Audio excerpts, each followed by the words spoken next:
Hai, saya Dr. Nazira, residen doktor di Poliklinik Medi Prima Ampang.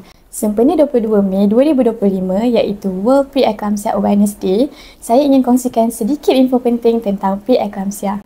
Tahukah anda, ibu yang hamil berisiko untuk mendapat pre-eclampsia sekiranya mempunyai tekanan darah yang tinggi dan ianya boleh membahayakan kesihatan ibu dan bayi jika tidak dikesan di peringkat awal.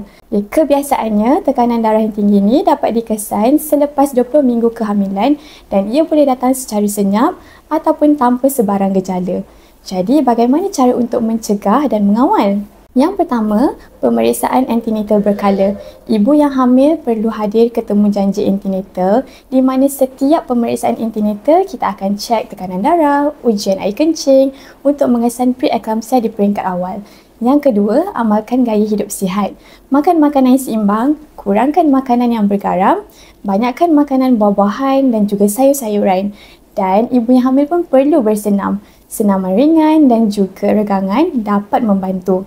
Yang ketiga, kenali tanda-tanda amaran. Sekiranya ibu yang hamil mengalami gejala seperti sakit kepala yang teruk, penglihatan yang kabur secara tiba-tiba, bengkak yang melampau di bahagian muka, kaki dan juga tangan ataupun pedih di bahagian ulu hati, segera dapatkan nasihat dengan doktor di klinik dan juga hospital yang berhampiran.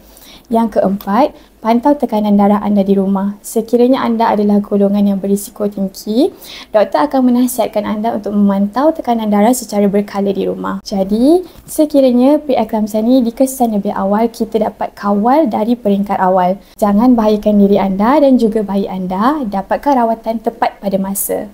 Jangan abaikan tanda-tanda awal kerana kesedaran adalah langkah pertama untuk menyelamatkan nyawa. Sama-sama kita sebarkan kesedaran pre-eclampsia demi kesihatan ibu dan anak.